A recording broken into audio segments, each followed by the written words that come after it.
This evening, let's explore motivation, goals, and meditation.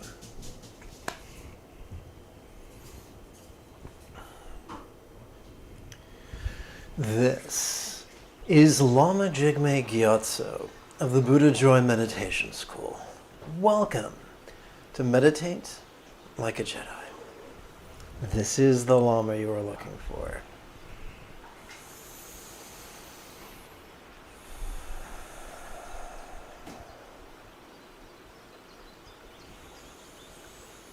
This evening we could chant and meditate and enjoy a lesson or two. But first, if you love Star Wars and you wish to meditate as profoundly as Qui-Gon Jinn on Naboo, be sure to subscribe and ring that notification bell. Once again, this evening we could explore motivation, goals, and meditation that you too could meditate like a Jedi. If at any point during this evening's live stream you have a question about meditation or philosophy or even chanting, there is no need to be shy. Simply type your question in great detail in the chat window on the right-hand side of the screen. Unless, of course, you're watching a replay, then just type your question in the comment area below the video. Now, this morning, OBS crashed, so I'm going to check periodically to make sure that everything's hunky-dory. While I'm at it, I'll check for questions. Finding none, let's move on. Well, my friends, the sun has set, the day is done. And if you feel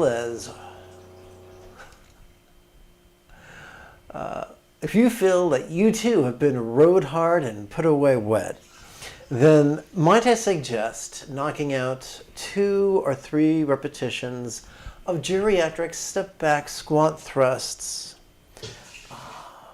perhaps while chanting words of love and enthusiasm.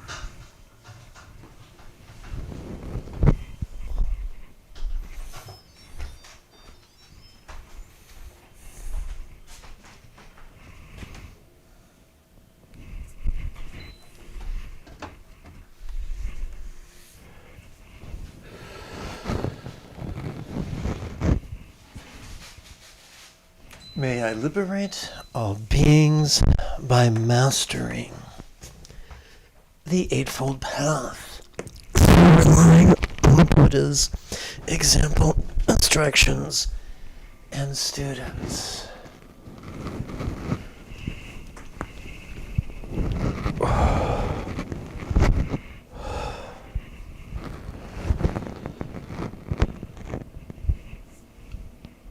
May I liberate all beings by mastering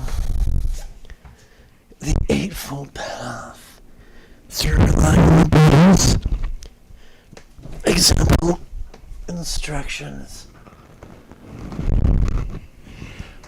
and students.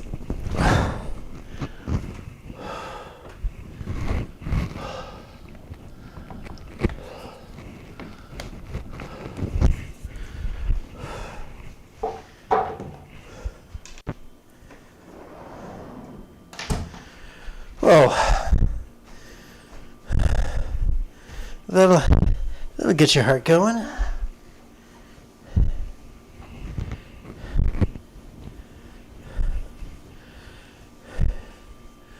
Checking to make sure everything is copacetic.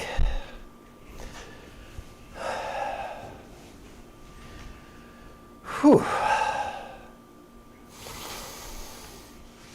Approximately 6 days ago, S on Reddit asked, did you find that meditation has reduced your motivation to achieve your goals that are not related to the psyche? S continued, and that you have lost the excitement and passion towards things you once had. Also, that you don't have any positive anticipation of the future like you used to. So I have a formal response, and I'll get to that in a minute. But there's a whole bunch of things that could be going on here. Allow me to state the patently obvious. Life is a big old mess. In the West, we might use the word concoction. In Yiddish, we use the word mishigas. There are many, many, many variables at play in an interdependent universe where everything affects everything and everything is affected by everything, directly and indirectly, overtly and subtly, immediately or eventually, actively, actually, or potentially. There are just so many variables at play. We could have so many things going on, including lifestyle issues. Are we eating the right foods in sufficient quantities at the right times? Are we getting enough sleep at the right times? Are we getting enough sunshine, fresh air, exercise, oxygen, and the like? Are we involved in fulfilling friendships and romances?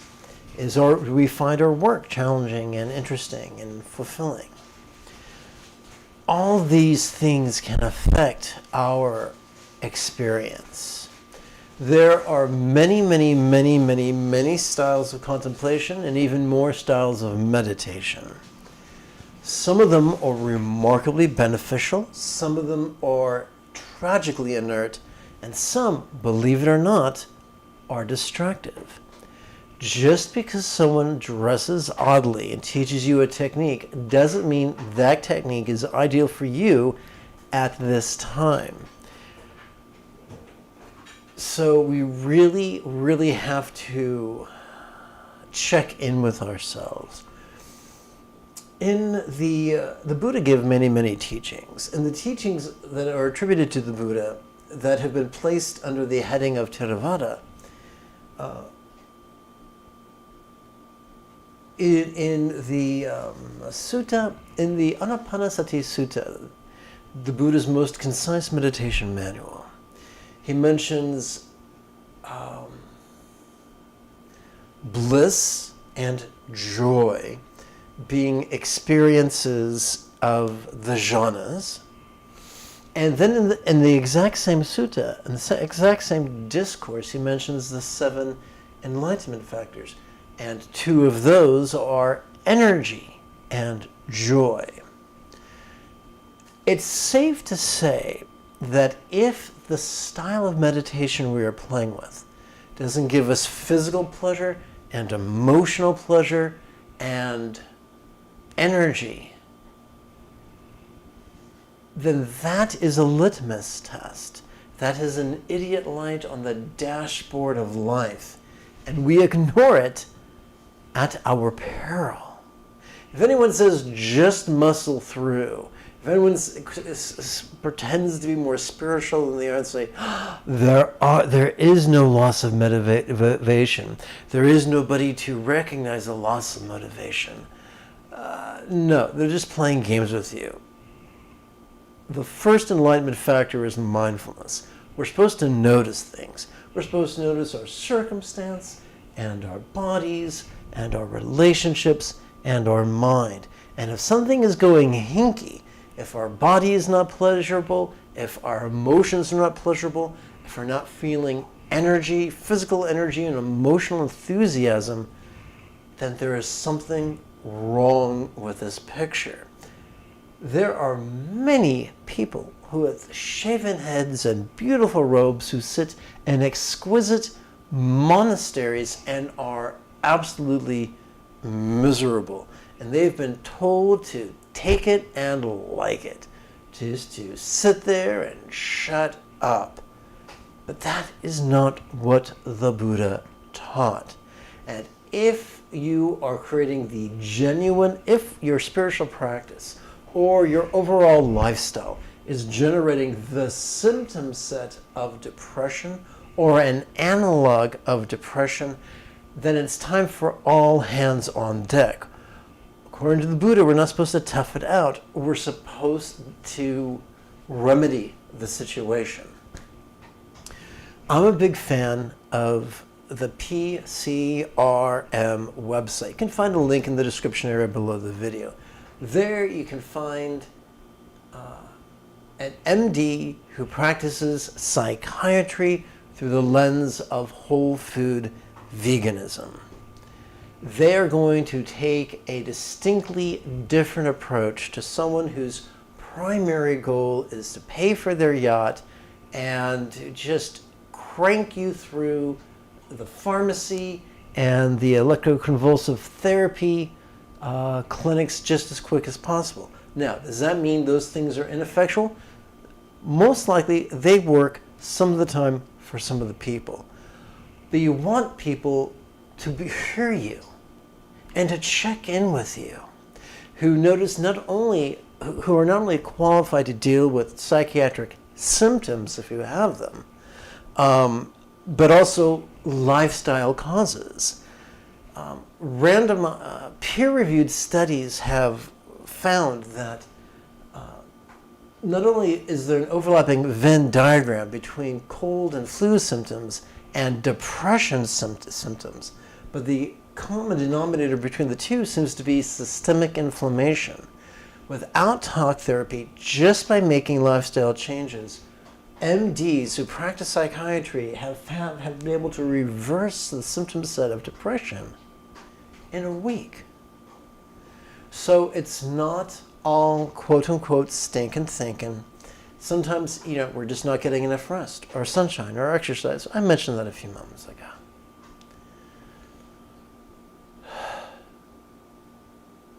Depression is not an indictment, or the symptoms that are similar to depression are not an indictment, but they are barometric reading. And the navigator's job on a freighter is not to have faith. It's to use a map and take readings and actively navigate their vessel to ensure that they get to their destination in a timely and safe manner.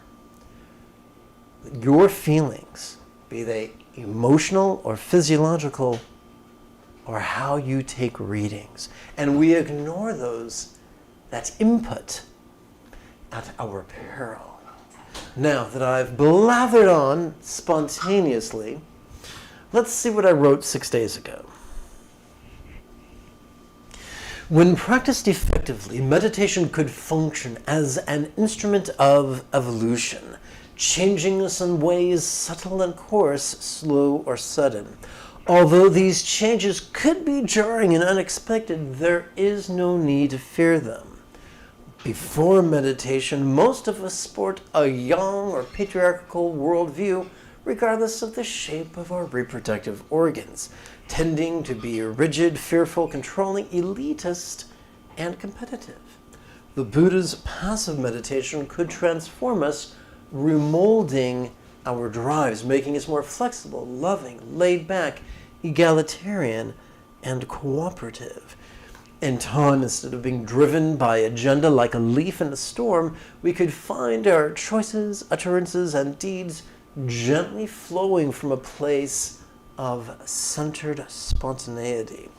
Less like Count Dooku and more like Qui-Gon Jinn, who, although came to Tatooine to repair a vessel, left with the Chosen One.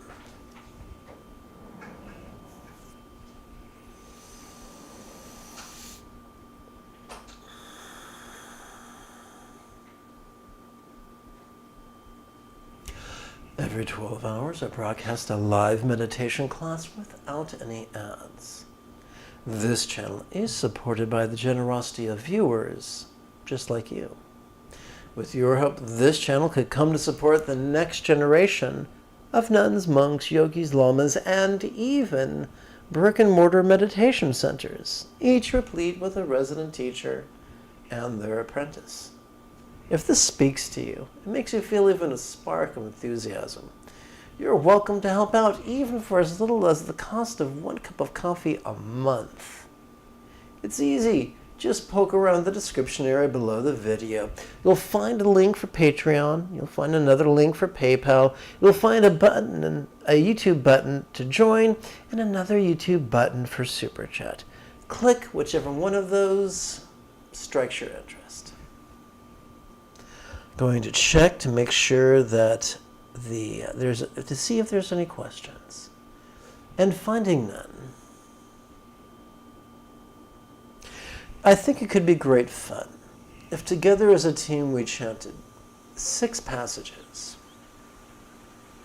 from my adaptation and amplification of the Padmakara group's translation of Zapatur Rinpoche's final meditation manual, Heart Treasure of the Enlightenments, written in Tibet during the 1800s. There is no time to be happy, happiness is over just like that. You do not want to suffer, so eradicate the exacerbation of stress with Dharma. Whatever happiness or stress comes, recognize it as the power of your past actions. And from no one have no hopes or fears regarding anyone at all. Expecting a lot from people, you do a lot of smiling. Needing many things for yourself, you have many needs to meet. Making plans to do first this and that, your mind is full of hopes and fears. From now on, come what may, do not be like that. Even if you die today, why be sad? It is the way of samsara. Even if you live to be 100, why be glad? Youth will have long since gone. Whether you live or die right now, what does this life matter? Just practice Dharma for the next life, that is the point. Take 2. Just practice Dharma for the next life. That is the point of letting go of hating and craving. A fount of compassion, my root teacher, your awareness, empathy, and wisdom more like that of Shakyamuni. Shakyamuni is one of the names for the Buddha. Some people call him Shakyamuni, some people call them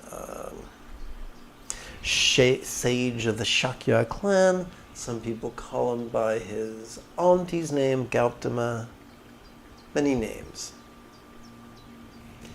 You are my only protector. This 12-syllable mantra, essence of enlightened speech, is the sublime Dharma. From now on I have no hope but you. Whatever I know I have left, it is theory, it is no use to me now. Whatever I have done, I have spent on this life, it is no use to me now. Whatever I have thought was all just illusion, it is no use to me now. Now the time has come to do what is truly useful, recite this 12-syllable mantra. The only never-failing constant refuge is the 3 jewels. The 3 jewels single essence is their ambassador Shakyamuni. This is an editing opportunity, so do bear with me.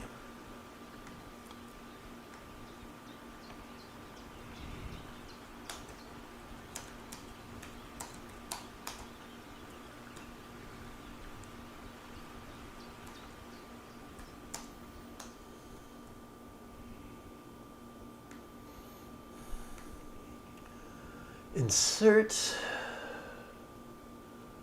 and here we go.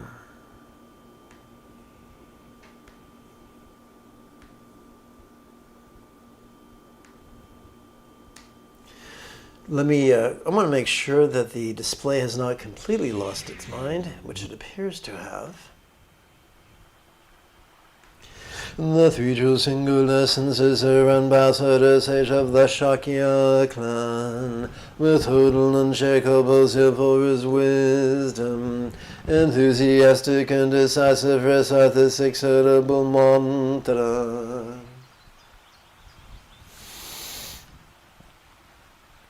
In Tantric Buddhism, we Tantric Buddhism is highly figurative. We often work with archetypes of enlightenment that are known by many names. In Tibet, they're known as yidams.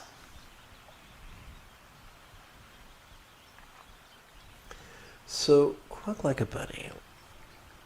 File, save as. Because I made an edit, I gotta update this bad boy. And this screen might go nuts. If it does, I will tend to it momentarily.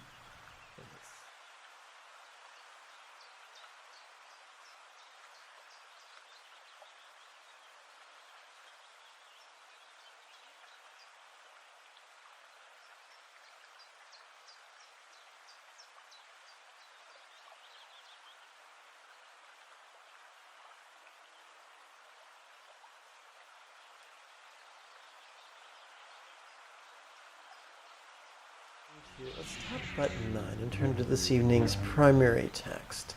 Checking again for questions.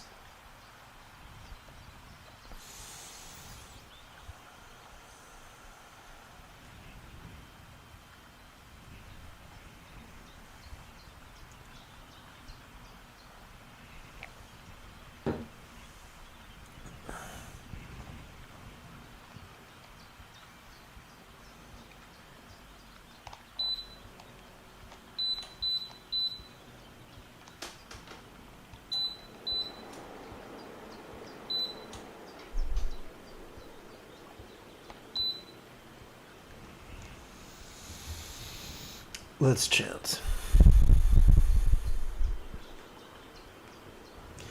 May everyone be free from stress, may everyone be happy. May no one be separated from the happiness. May everyone have balance, free from the tyranny of hating, craving, and clinging. May I liberate all beings by mastering the Eightfold Path, through relying on the Buddha's example, instructions, and students.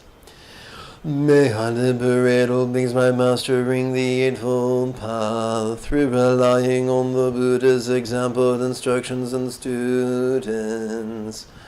May I liberate all beings by mastering the Eightfold Path, through relying on the Buddha's example, instructions, and students.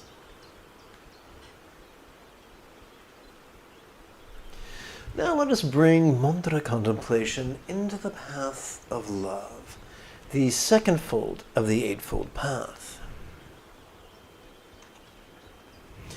Through the cause and effect of my practice of love and letting go, may each sentient being of each world now practice with me in unison.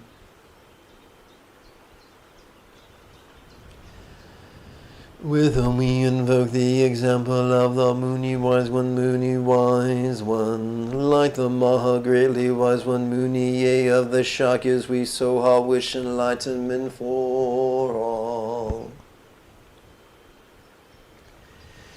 As we chant the mantra, it could feel as if golden rays were emitting from a thumbnail-sized horizontal 12-syllable mantra rosary at our hearts. Lavishing also, take 3. Lavishing all minds, communication, bodies, and circumstances with joy, peace, health.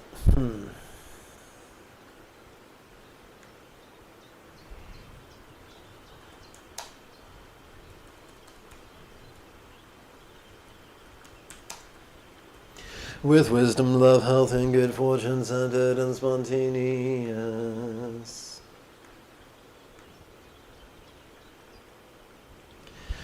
If it is in the best interest of all that I have great wisdom, then may I have great wisdom. If it is in the best interest of all that I not have great wisdom, then may I not have great wisdom.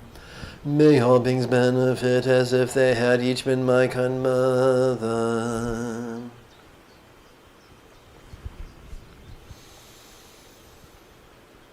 Let us So there's a difference between trying to force ourselves to feel something and merely guiding our intention or our will through the skillful use of words. We're going to, over the next 4 sets of exercises, we're going to play with 4 intentions or aspirations. Let us begin by lovingly wishing that all minds be as wise as a Buddha's mind, symbolized by a 1-syllable mantra known as a bija mantra or a seed mantra. Remember to physically relax as best you can while whispering the mantra.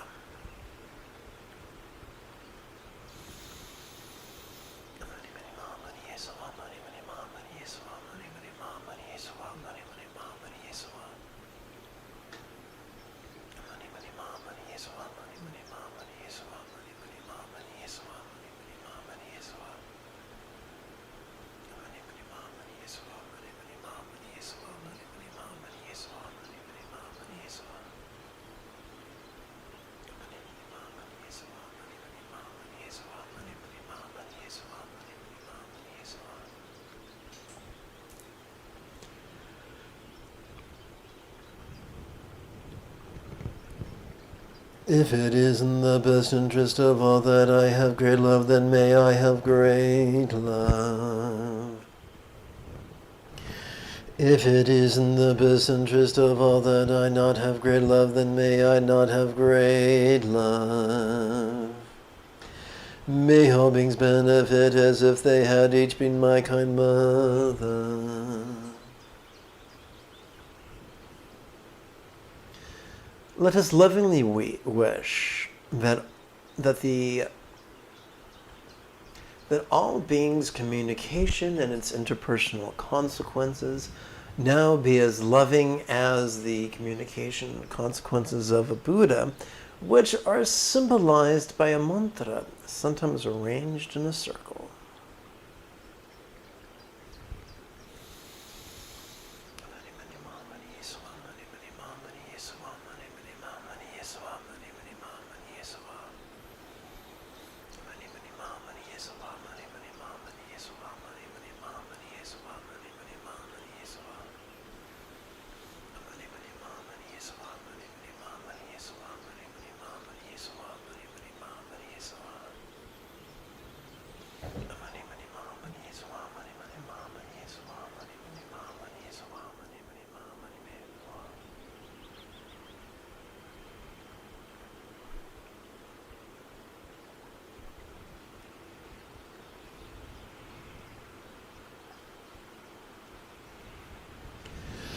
If it is in the best interest of all that I have great beauty and health, then may I have great beauty and health.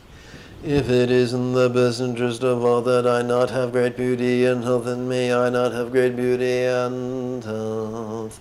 May all beings benefit as if they had been. May all beings benefit as if they had each been my kind mother.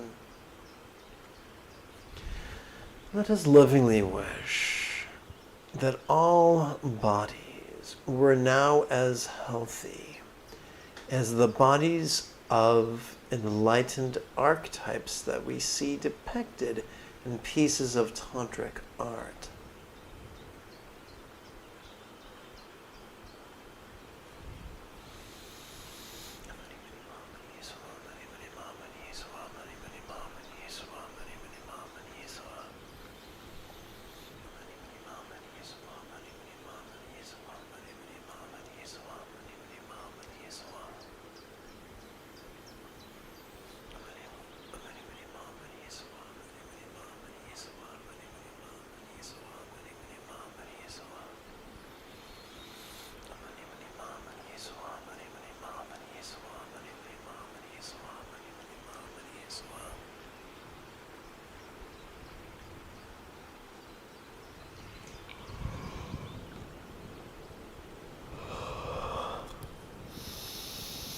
If it is in the best interest of all that I have great safety and luck, then may I have great safety and luck.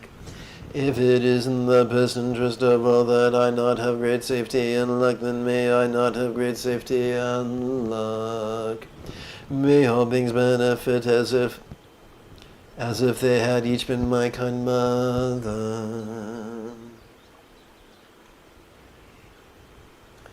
Let us lovingly wish that all beings' circumstances were now as fortunate as the real or mythical paradises or pure lands or vati of a Buddha as depicted in tantric art.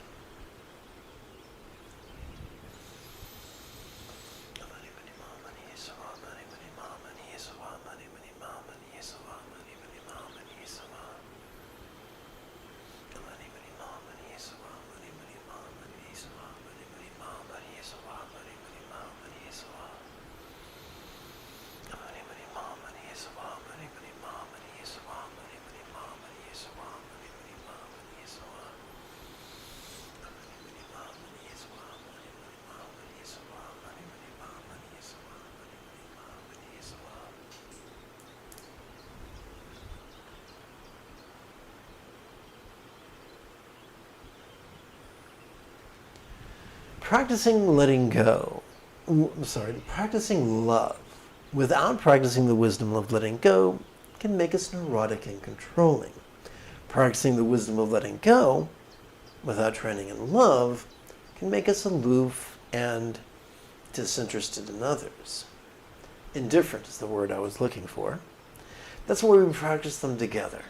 Just as a bird requires both wings to take to the sky, we need both contemplations of love and letting go.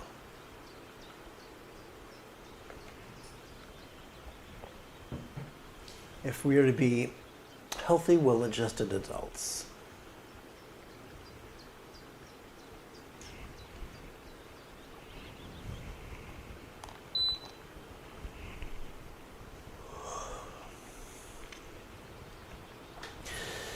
Let us bring mantra contemplation into the path of the wisdom of letting go.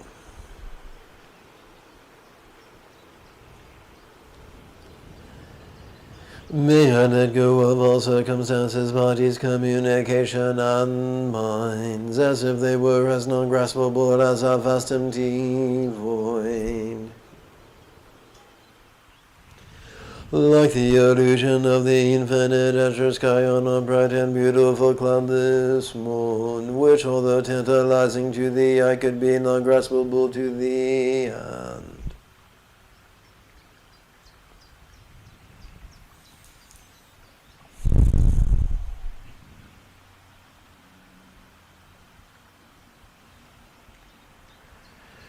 Let's now play with 4 rhetorical questions.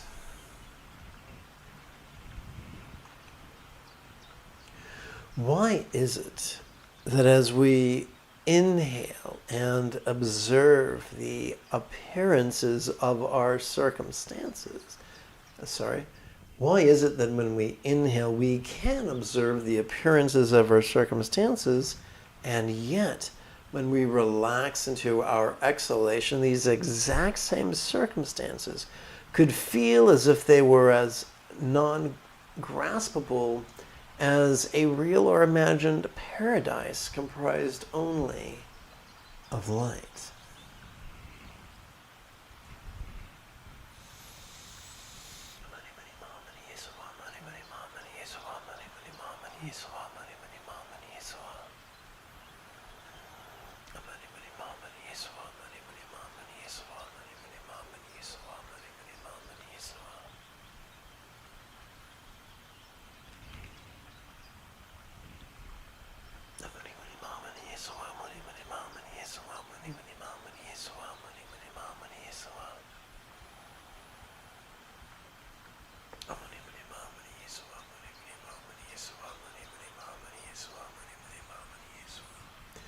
We come now to our second rhetorical question.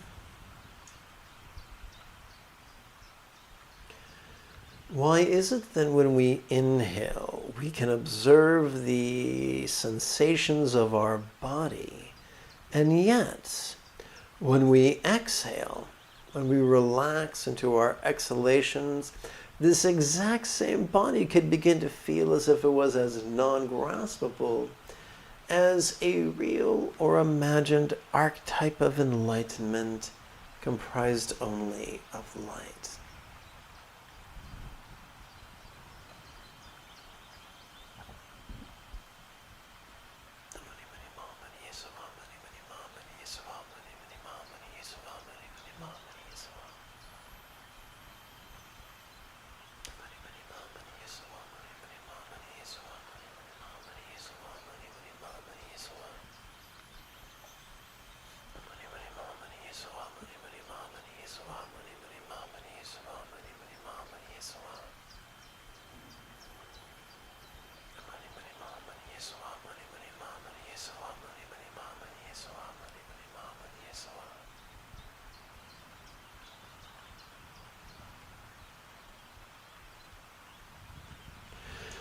We come to our third rhetorical question.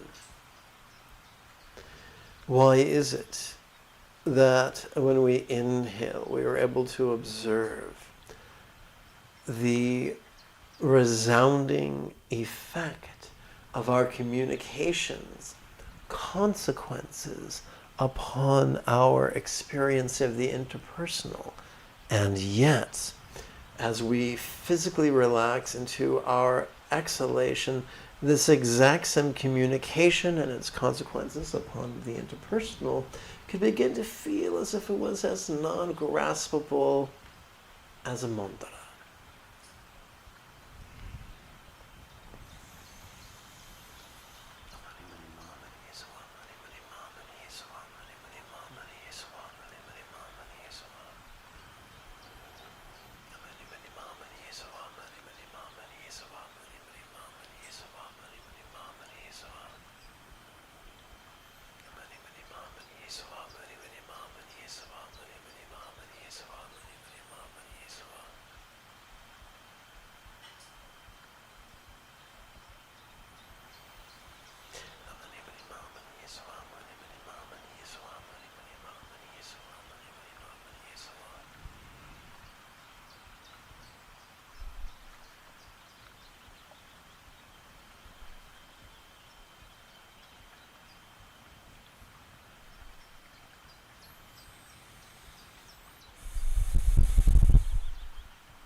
We come to our fourth of four rhetorical mantra-oriented questions. Why is it that as we inhale, we are able to clearly observe mind's functions of perception, emotion, intention, reason, recall, and imagination? And yet, as we physically relax into our exhalation, these exact same minds could begin to feel as if they were as non-graspable as a one-syllable mantra comprised only of light.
We come now to four additional contemplations comprised of rhetorical questions. I guess I should preface that with the phrase, having completed this evening's mantra work, we have 4 additional contemplative rhetorical questions. There we go.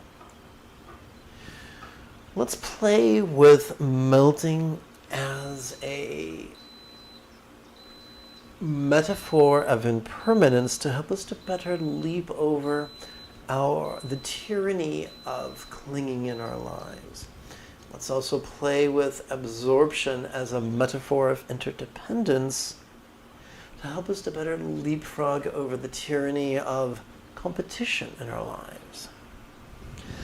How could all places blissfully melt into rainbow light that absorbs into this body? Remember, these questions are rhetorical.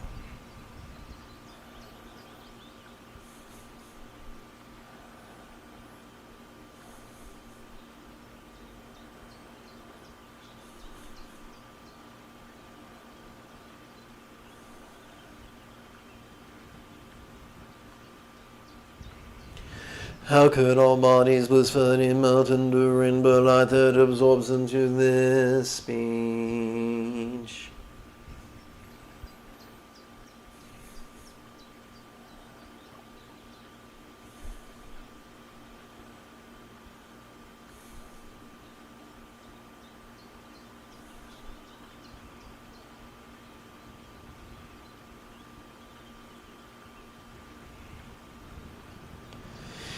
How could all speech blissfully melt into rainbow light that absorbs into this mind?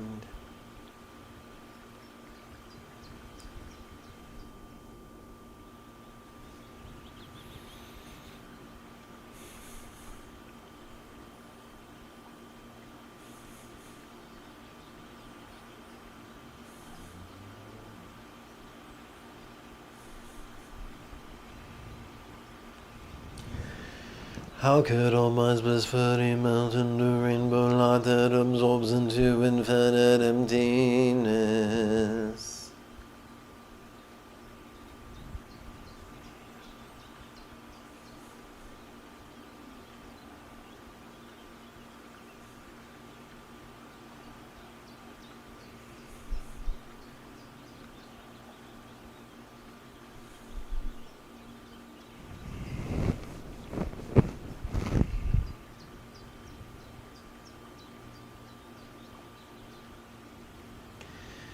Having concluded the contemplation set portion of this evening's practice, we turn to our first of 2 silent meditations. Let us demystify meditation. We could practice mindfulness during our inhalation by silently and mentally reciting, feeling this. And we could practice meditation during our exhalation by silently and mentally reciting, relaxing. But why would we do that?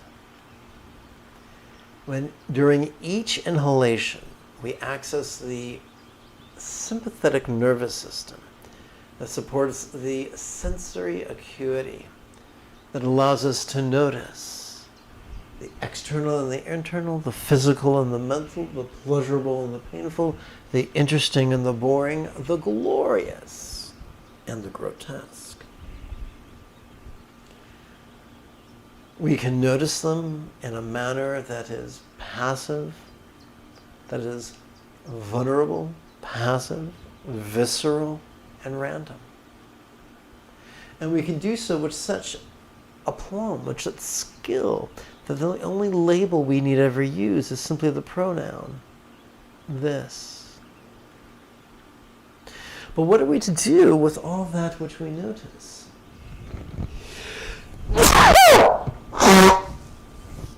Oh, excuse me.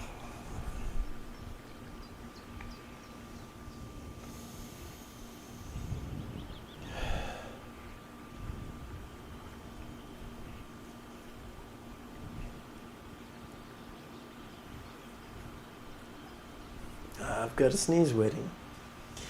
During each exhalation, we access our parasympathetic nervous system that enables both our physical relaxation as well as our mental release.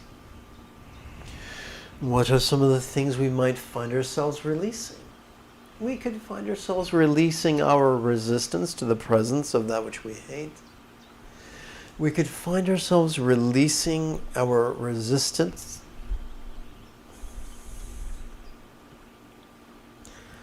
to the absence of things we crave. I'm sorry. And we can find ourselves releasing our resistance to the loss of that to which we cling. It is 46 minutes after the hour. Let's meditate.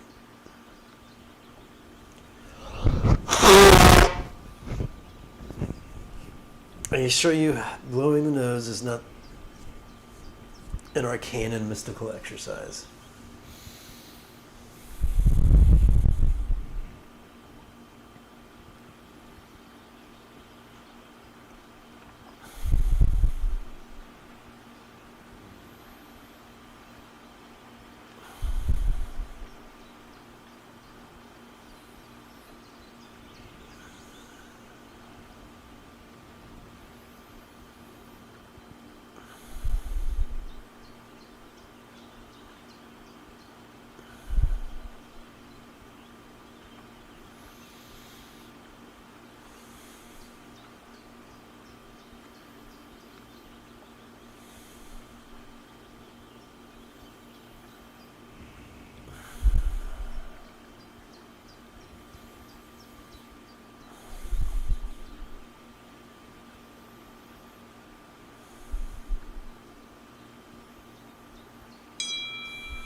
May all mind, speech, forms, and lots have the wisdom, love, health, and boon. The Buddha's mythical bija mantraya dhamanvati. May all beings like the Buddha, master being, flexible, loving, laid back, egalitarian, cooperative, and kind. May all beings practice of kind communication, conduct, and calmness, live spontaneous and uncontrived. May all beings like the Buddha master the Eightfold Path as well as liberate others.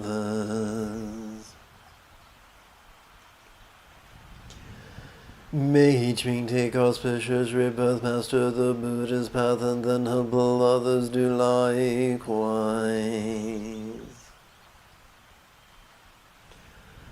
At this very moment, for the peoples and the nations of the earth, may not even the names disease, famine, war, or suffering be heard.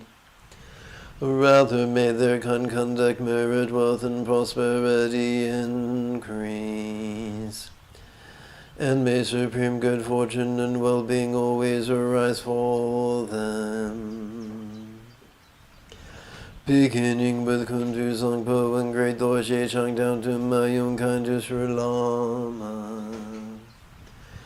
Whatever aspirations they have made to benefit beings, may I accomplish them all.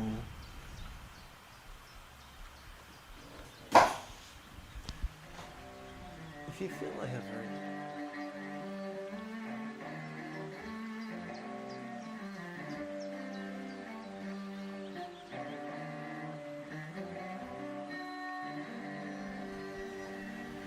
If you're watching, let's try this again.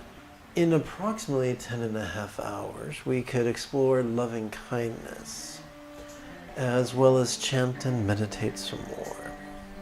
Until then, may you and yours be happy and healthy. And if you are as geeky as me, this is the way.